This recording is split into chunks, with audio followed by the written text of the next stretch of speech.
Boa tarde. Hoje é quinta-feira, 24 de fevereiro, e o Senado Notícias está no ar. O presidente do Senado, Rodrigo Pacheco, divulgou hoje uma nota oficial sobre o conflito militar entre Rússia e Ucrânia, que se agravou com ataques na madrugada de hoje.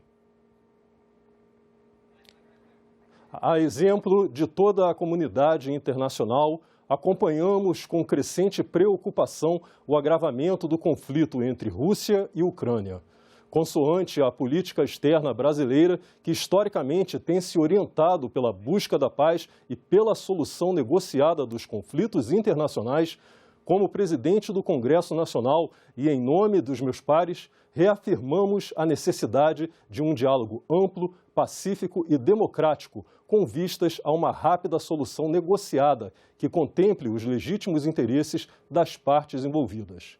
A magnitude da atual crise e sua rápida deterioração têm potencial de impactos político, econômico e social difíceis mesmo de imaginar.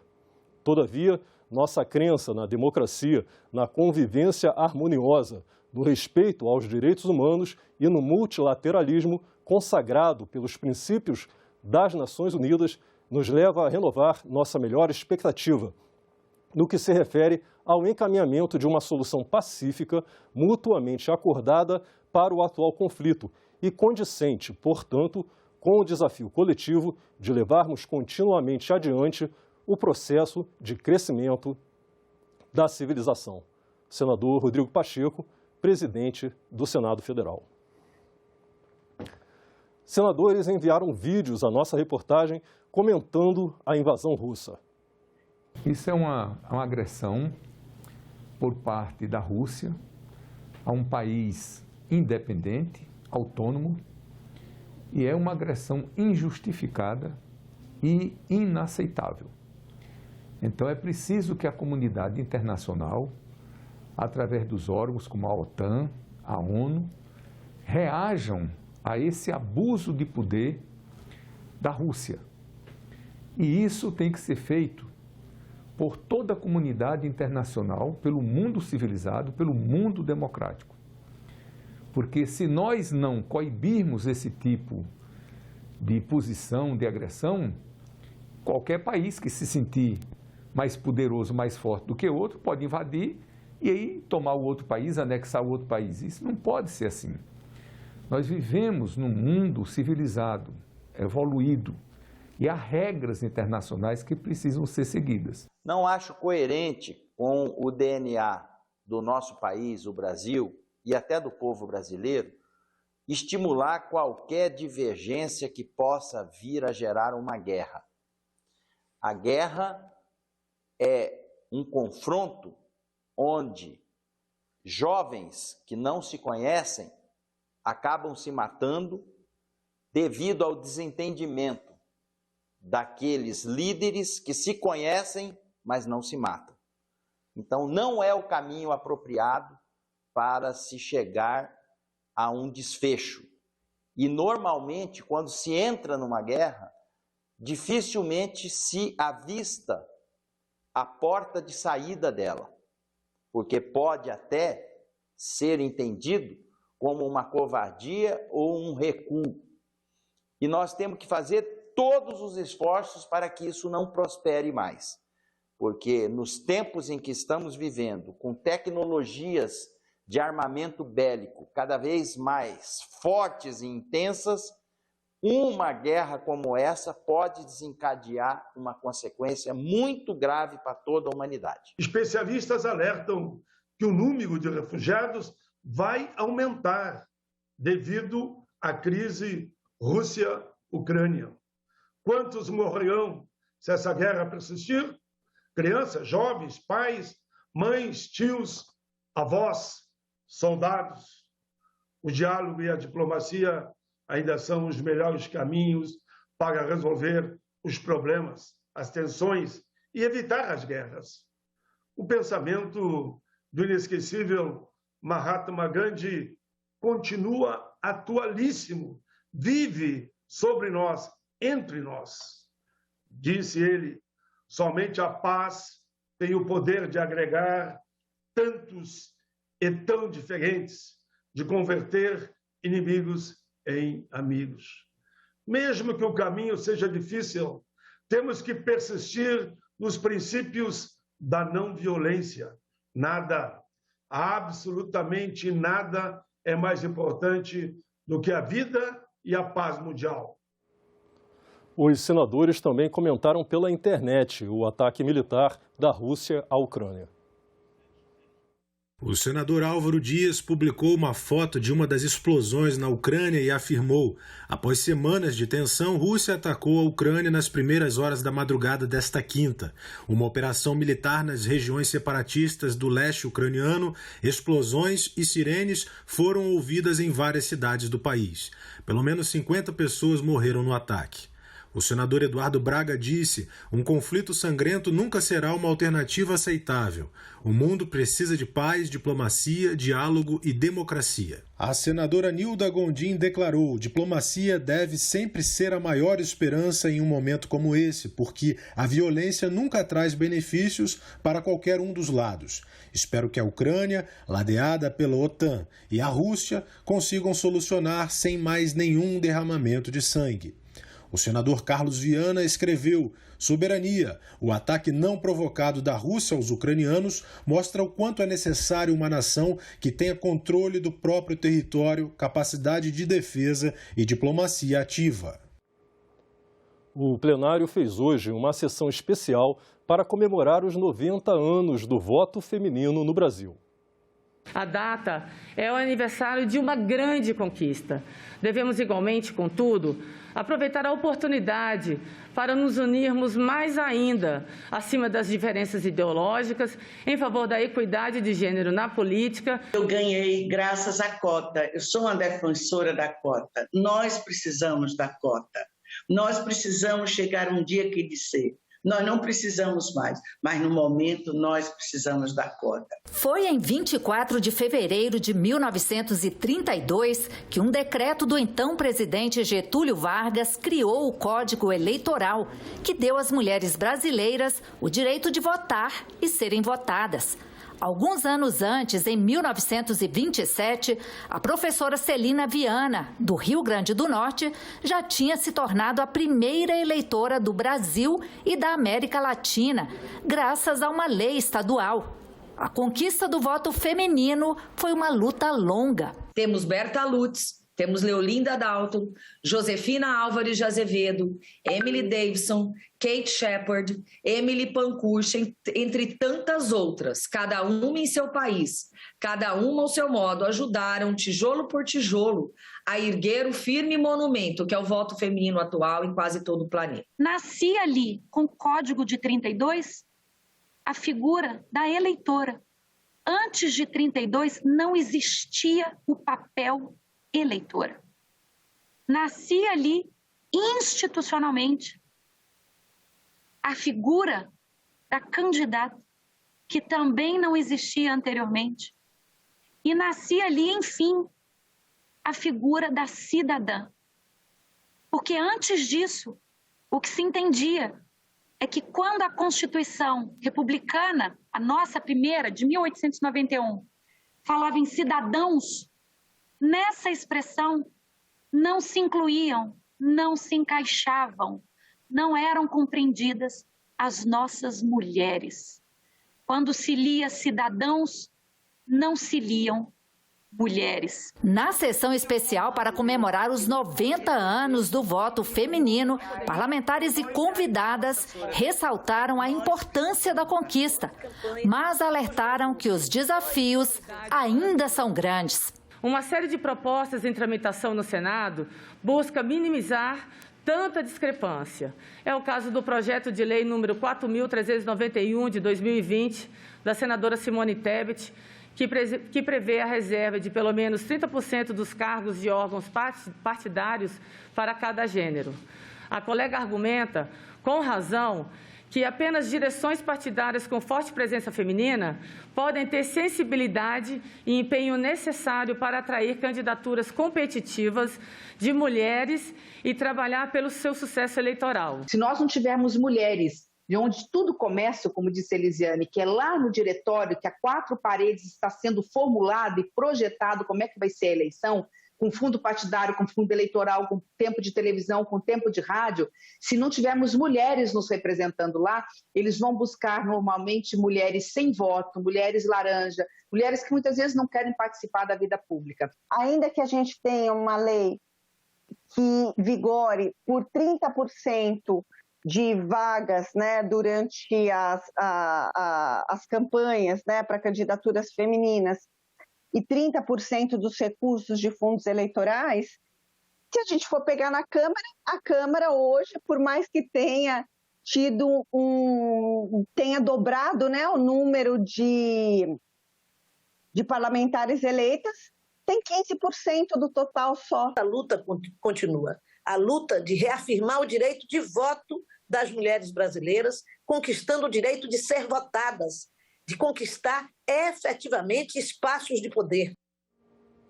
BNCC, Base Nacional Comum Curricular, é um documento que traz normas para escolas de todo o país, referência obrigatória para a formação dos currículos. O processo de implantação da BNCC foi debatido hoje em audiência pública na Comissão de Educação. O que se discute nessa audiência diz respeito a 46,7 milhões de crianças e adolescentes, 2 milhões e 200 mil professores e quase 180 mil escolas de ensino básico em todo o Brasil. A conjuntura não é lá muito animadora e não é de hoje. No caso da alfabetização, 55% dos alunos da rede pública aos 8 anos tinham conhecimento insuficiente de leitura e matemática.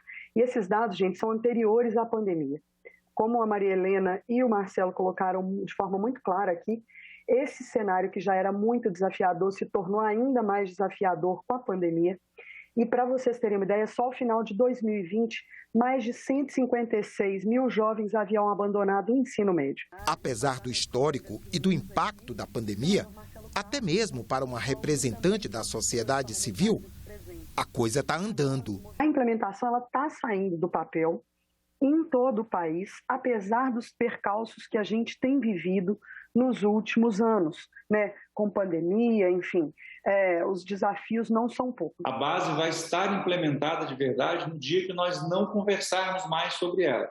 No dia que o professor levantar e for dar aula apenas, chegar lá e falar, vou dar minha aula hoje, quer dizer que a BNCC foi para o dia a dia, está no seu planejamento, está acontecendo no dia a dia.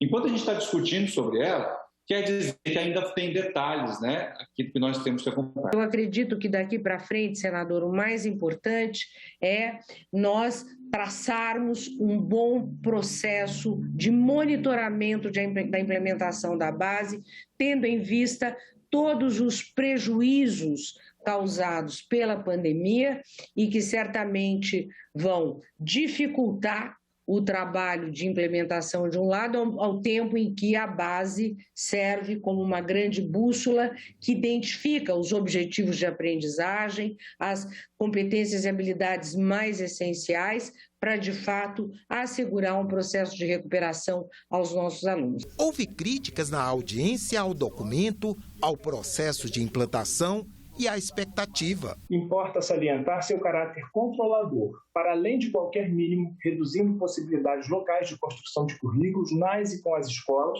Como se a definição de um currículo fosse amenizar ou extirpar ou eliminar ou atenuar essas tais desigualdades. Não. Não podemos padecer dessa ilusão. Como se as desigualdades tivessem origem nos conteúdos, da maneira como os professores ensinavam, como desdobramento desses conteúdos. Não. As desigualdades educacionais, não falo das diferenças. As desigualdades educacionais decorrem de um conjunto de outros fatores. A representante do MEC deu um panorama do processo de implantação da base curricular, reconheceu desafios, pediu apoio. Nós ainda identificamos desafios que precisam ser superados. E nós temos também a consciência que não somente o Ministério da Educação vai conseguir fazer. Nós evocamos aqui, né, mais uma vez, o nosso regime de colaboração e o apoio de todos e todas.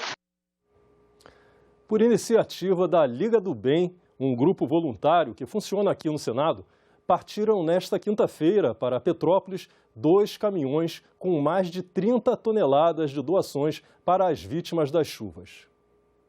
A campanha SOS Rio, promovida pelo grupo de voluntários do Senado Liga do Bem, arrecadou em poucos dias doações de roupas, alimentos, materiais de higiene e água suficientes para encher um caminhão de 30 toneladas e outro de 4,5. A união realmente faz a força, que assim é um pouquinho, R$10, R$5, seja lá o que for, porque de pouquinho em pouquinho, gente, olha aqui, essa sala ontem a gente não conseguia entrar. Todos os envolvidos na campanha são voluntários, até os motoristas dos caminhões. Começamos na sexta-feira. No sábado, a gente já percebeu que meu caminhão ficaria pequeno. Ele só tem capacidade para 5 toneladas. Então, diante disso, a gente resolveu convocar um servidor aposentado que tem uma carreta e ele gentilmente nos cedeu.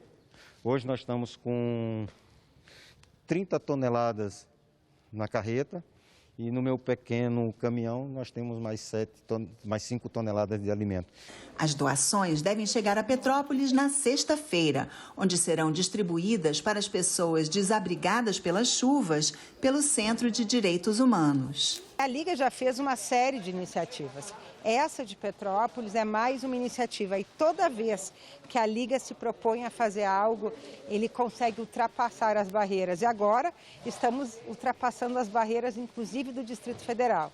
O Senado Federal, além da doação que está fazendo de 34 toneladas a Petrópolis, também constituiu uma comissão para acompanhamento com senadores do Rio de Janeiro e de vários estados do país. Realmente é um clima de guerra, a cidade devastada, precisam muito, é realmente um sofrimento muito grande, uma região que tem uma geografia complicada, mas que tiver alcance do governo federal e agora o Senado Federal, sem dúvida alguma, a população de Petrópolis agradece muito, essa ajuda é muito bem-vinda. Esse momento é muito importante, nós temos todos solidariedade num momento muito triste da história de Petrópolis, do Rio de Janeiro e do Brasil. Nesta quinta-feira, antes de partirem para Petrópolis, os motoristas dos caminhões receberam a bênção do arcebispo de Brasília. Que o Senhor vos abençoe, abençoe esses caminhões, seus condutores, os leve sãos e salvos e abençoe a todos nós, em nome do Pai e do Filho e do Espírito Santo. Amém.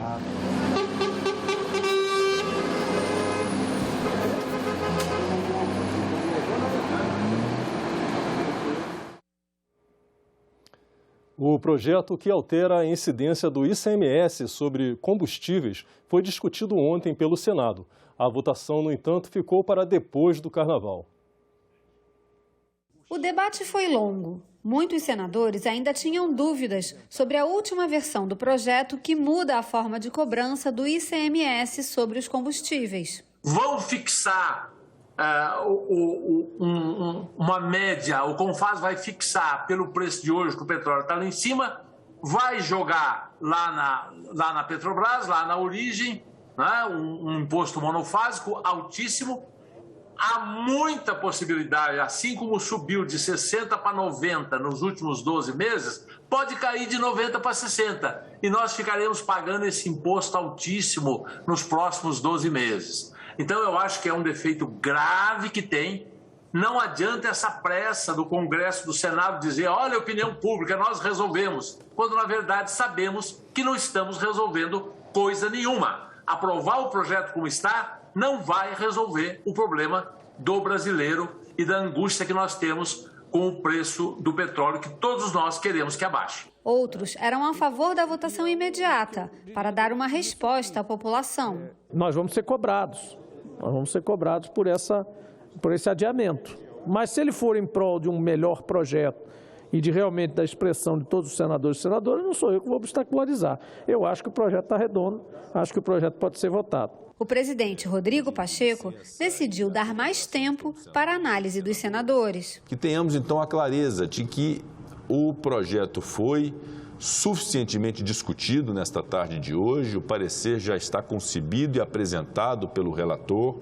Se há necessidade do tempo para reflexão, nós então daremos esse tempo para reflexão, com o compromisso de que na próxima sessão do Senado, que não seja de amanhã, após o Carnaval, nós possamos nos pronunciar, Senado da República, em relação tanto ao PLP 11 quanto ao projeto de lei 1472. E que tenhamos, então, uma conclusão. Se for aprovado, tanto melhor. Se for rejeitado, eventualmente, que seja, isso é do processo democrático. Fica adiada a apreciação desses projetos relativamente aos combustíveis para outra terça-feira, dia 8 de março. A proposta determina um valor fixo para o ICMS por litro de cada produto em todo o país, com um período de transição para a cobrança monofásica, quer dizer, em uma única fase da cadeia de produção, na refinaria ou na importação. Hoje, o ICMS sobre os combustíveis é calculado em toda a cadeia de distribuição, sobre o preço médio na bomba. A implementação da incidência monofásica do ICMS sobre esses produtos, prevista na Constituição Federal desde a Emenda Constitucional 33 de 2001, portanto, há mais de 20 anos, prevista na Constituição. Esse mecanismo nunca foi implementado, senador Carlos, apesar de ser defendido por inúmeros especialistas, think tanks, entidades do setor, agentes, consumidores. O projeto que vem da Câmara, senadores e senadoras, não ataca a questão da monofasia. Ele mantém o imposto como plurifásico. Portanto, todos aqueles conflitos que nós conhecemos no mercado de combustíveis permanecem, porque é usado o Instituto da Substituição Tributária e não o da monofasia, coisa que nós corrigimos aqui no nosso projeto.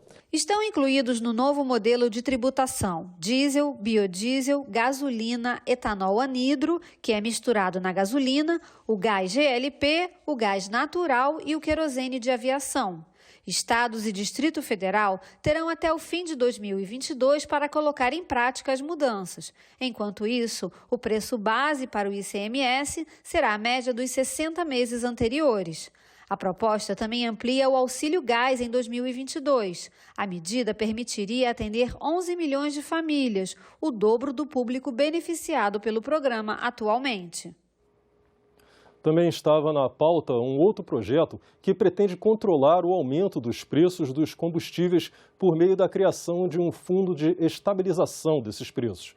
Mas ele não chegou a ser debatido e também deve entrar na pauta de votação após o feriado de Carnaval. A Lei Geral do Esporte, que consolida todas as normas do setor, foi aprovada ontem pela Comissão de Constituição e Justiça. A proposta agora será analisada pela Comissão de Educação, Cultura e Esporte. Sem polêmica, os senadores aprovaram por unanimidade a proposta que institui a Lei Geral do Esporte, que vem sendo discutida desde 2017. Com 270 artigos, o texto estabelece normas gerais sobre essas atividades no Brasil, como, por exemplo, como será o financiamento público e privado, a gestão das entidades esportivas, o regime de trabalho de atletas e treinadores e a infraestrutura das arenas esportivas. Diretrizes a serem seguidas pelas organizações esportivas públicas e privadas. O relator tomou como base o trabalho de uma comissão de juristas que analisou o tema, acatou várias emendas e apresentou um substitutivo. A proposição é constituída por 270 artigos e pretende reunir em um único diploma legal normas que atualmente figuram em diversas leis federais. Tem, portanto, um caráter misto. Consolida em um só texto as leis já existentes e promove alterações, algumas de grande impacto na regulação vigente. O texto traz novidades como a punição a condutas racistas e homofóbicas nos estádios e ginásios esportivos.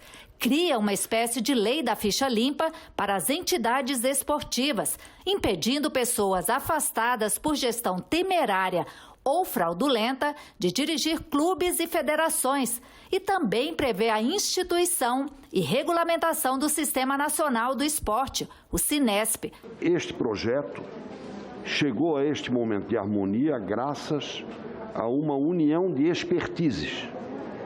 Primeiro, o relator, que é um homem paciente, compreensivo e que ouve. Segundo, ao fato, a circunstância de o Senado hoje contar com 3 VIPs. O senador Carlos Portinho é um expert nesse assunto, legislação esportiva e que tal, em coisas conexas, que é essencial que seja modernizada. E a participação de 2 extraordinários valores definitivamente importantes para essa questão, que são a senadora Leila, que se dedicou de maneira especial, e o senador Romário, ambos, independente de ser Flamengo ou Vasco, né, são unanimidades como conhecedores do assunto. A proposta será analisada agora pela Comissão de Educação, antes de ir a plenário. E o relatório da proposta que simplifica os impostos sobre o consumo também foi lido ontem na Comissão de Constituição e Justiça. O texto será votado na comissão depois do Carnaval. O relator, senador Roberto Rocha, fez uma complementação do relatório apresentado por ele no final do ano passado e respondeu críticas feitas ao texto por alguns setores. Setores, por exemplo, como de serviços, às vezes se queixam que tem prejuízo nessa matéria. Eu quero dizer que 80% desse setor está no Simples, no Brasil. E o Simples está totalmente protegido por essa PEC. A intenção da reforma é simplificar a cobrança de impostos de pessoas físicas e empresas. O texto unifica vários tributos que incidem sobre o consumo e cria um imposto sobre valor agregado, o IVA. O senador Roberto Rocha manteve na complementação de voto o IVA dual, dividido em 2 tributos. Um federal, a Contribuição sobre Bens e Serviços, CBS, que uniria PIS e COFINS, e outro chamado de IBS, Imposto sobre Bens e Serviços, que unificaria o ICMS cobrado atualmente pelos estados e o ISS recolhido pelos municípios. O texto também estabelece que a cobrança do IVA dual passaria da origem da operação com bens ou prestação de serviços para o destino. Na complementação de voto, o relator passou de 20 para 40 anos, por exemplo, o período de transição para o IBS, Imposto sobre Bens e Serviços. Roberto Rocha fez um apelo para a aprovação da proposta. Quando a gente ganha alguma coisa, a gente gasta uma parte boa no consumo, mas também, eventualmente, sobra para a renda e para o patrimônio. Mas o pobre, o sujeito, a grande maioria da população brasileira, o que ganha mal dá para o consumo, vai tudo para o consumo. E a carga tributária é estúpida, estupidamente grande. Então, há uma necessidade de fazer uma reforma tributária, sobretudo na base consumo no Brasil, que é o que se propõe nessa proposta. Aqui não trata de renda. O que trata de renda é o imposto. É o projeto do imposto de renda que veio da Câmara e está aqui no Senado. Essa reforma torna-se ainda mais urgente com o avanço do processo de adesão do Brasil à OCDE, Organização para a Cooperação e Desenvolvimento Econômico, pois a tributação de bens e serviços é uma das áreas em que o nosso país mais se afasta das boas práticas internacionais. Mas alguns senadores ainda querem ajustes no texto. O senador Fernando Bezerra questionou, por exemplo, por que o texto não inclui a questão dos incentivos fiscais regionais. O senador não quis tratar da questão dos incentivos fiscais e eu não posso contrariar os interesses superiores do meu estado nem na minha região. Se vamos votar uma reforma tributária, nós temos que definir quais são os incentivos regionais que vão prosseguir ou não. Esse imposto, que é o IPI, ele é federal. E o governo federal não admite essa possibilidade, sob pena de desconstruir tudo que foi construído até agora de acordo. Então eu não posso fazer milagre. Então a gente vai ter oportunidade adiante de discutir a questão como deve. O projeto que permite a colecionadores, atiradores esportivos e caçadores o transporte de uma arma curta para o pronto uso durante o trajeto entre o local de guarda do acervo e o de treinamento, prova, competição ou caça, não teve consenso na Comissão de Constituição e Justiça ontem e houve pedido de vista. O texto apresentado pelo Poder Executivo em 2019 e já aprovado pela Câmara dos Deputados regulamenta o acesso a armas pelos colecionadores, atiradores esportivos e caçadores, os chamados CACs, que são incluídos no Estatuto do Desarmamento. O projeto provocou muita polêmica. O Brasil não quer armas, o Brasil quer comida na mesa, o Brasil não quer mais armamentos. O Brasil quer as condições mínimas da sobrevivência. E o Senado tem que enfrentar de uma vez por todas essa questão para aprovar ou para reprovar. Aqui é um ambiente democrático, institucional, apropriado para isso.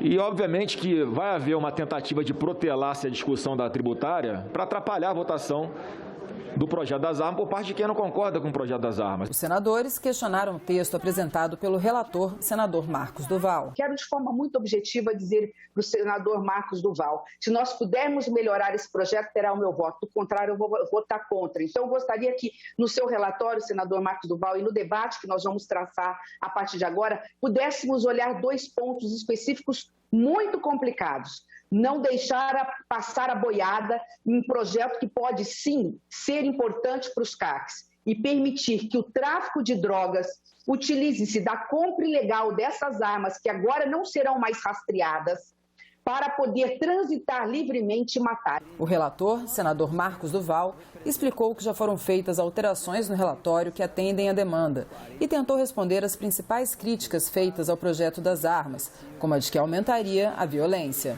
A questão do uso de armamento sempre existiu desde a invenção da pólvora e não tem previsão, na nossa história, de que ela vai chegar um dia ao fim. Então a gente precisa, com muito equilíbrio, debater e de uma forma equilibrada. Jamais será um consenso de todos, mas que a gente possa fazer o melhor para os brasileiros a quais nós representamos. Mas, diante das alterações apontadas e propostas pelos parlamentares, o relator acatou o pedido de vista e a sessão terminou com um apelo do presidente da CCJ. Que a gente pudesse estar aqui na reunião, que nós fôssemos deliberar sobre esse assunto, que a gente novamente não fosse fazer tudo que nós fizemos aqui pela 4ª ou 5ª vez. Que a gente pudesse colocar na pauta, cada um faz a sua fala pelo tempo regimental e a gente delibere a matéria, porque é exaustivo para todo mundo. E eu tenho certeza absoluta que todos aqueles que vão conhecer agora o texto com as alterações, talvez até se convençam que o projeto foi aperfeiçoado e acompanhe o relatório do senador Marcos Duval. Os senadores do Observatório da Pandemia cobraram providências do Procurador-Geral da República em relação ao relatório da CPI da pandemia sobre suposta omissão do governo federal no enfrentamento à Covid-19. Os senadores da Frente Parlamentar Observatório da Pandemia rebateram as acusações do Procurador-Geral da República, Augusto Aras, de que a CPI da pandemia não produziu provas sobre as supostas irregularidades cometidas pelo presidente Jair Bolsonaro e outros agentes públicos e privados no enfrentamento da Covid-19 no Brasil. O doutor Aras, ele, como Procurador-Geral da República, ele pode condenar, absolver, mas nunca dizer que não tem provas. Se ele absolver, ele entra para a história absolvendo pessoas que contribuíram para a morte de 630 mil pessoas. Se ele condenar, ele está fazendo o dever dele. Os senadores Omar Aziz, Randolfo Rodrigues e Renan Calheiros, que foram presidente, vice e relator da CPI, apresentaram em entrevista coletiva um cronograma da entrega à Procuradoria das provas colhidas pela CPI. Renan Calheiros disse que as provas foram aceitas em outras instâncias, mas até agora não caminharam quando se trata do presidente Jair Bolsonaro, num trabalho que caberia a Augusto Aras. Essa comissão parlamentar de inquérito em funcionamento já tinha conseguido 18 encaminhamentos em órgão que adotaram as providências sugeridas pela comissão parlamentar de inquérito. Nós estamos tendo dificuldade com esses encaminhamentos na Procuradoria-Geral da República, exatamente porque há um esforço para desmerecer as provas. não vão, evidentemente, conseguir, porque esta comissão parlamentar de inquérito, ela investigou tudo à luz do dia, com farto material probante. Randolph afirmou que, caso o trabalho não tenha prosseguimento na Procuradoria-Geral da República, os senadores vão analisar as possibilidades de iniciativas. Cabe à Procuradoria-Geral da República 3 encaminhamentos. 1, pedir inquérito e, em seguida, a ação penal. 2, pedir novas diligências. 3, arquivar tudo. O que não pode, da parte da Procuradoria-Geral da República e do doutor Aras, é embromar. É ficar ganhando tempo. É não dar satisfação. Entregamos o relatório, pediram as provas. Entregamos as provas, dia 3 de novembro, como demonstramos. Pediram a individualização das provas. Fizemos a individualização das provas, dia 9 de novembro, como demonstramos. Aí pediram, além da individualização, o tipo penal de cada indiciado e qual a prova em relação a cada tipo penal. O fizemos. Fizemos. E se quiserem, tem 10 terabytes lá para eles ainda aprofundarem sobre isso. Se não houver passos, Júlio, na sequência disso, aí no âmbito observatório nós vamos analisar as possibilidades. O presidente do Senado, Rodrigo Pacheco, divulgou uma nota oficial sobre o conflito militar entre Rússia e Ucrânia, que se agravou com ataques na madrugada de hoje. A exemplo de toda a comunidade internacional, acompanhamos com crescente preocupação o agravamento do conflito entre Rússia e Ucrânia.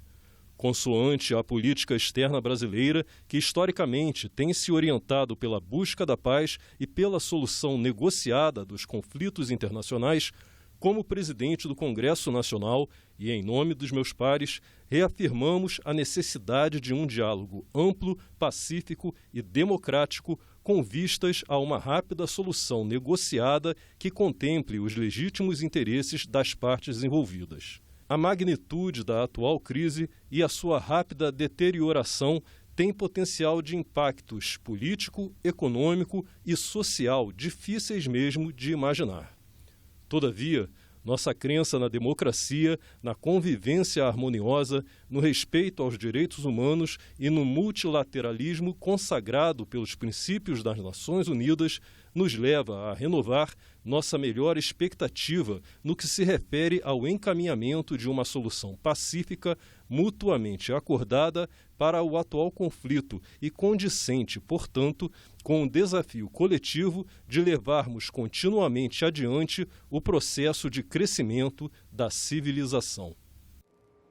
Ficamos por aqui. Você pode rever as reportagens desta edição na nossa página na internet, senado.leg.br/tv. Muito obrigado pela sua companhia e até a próxima.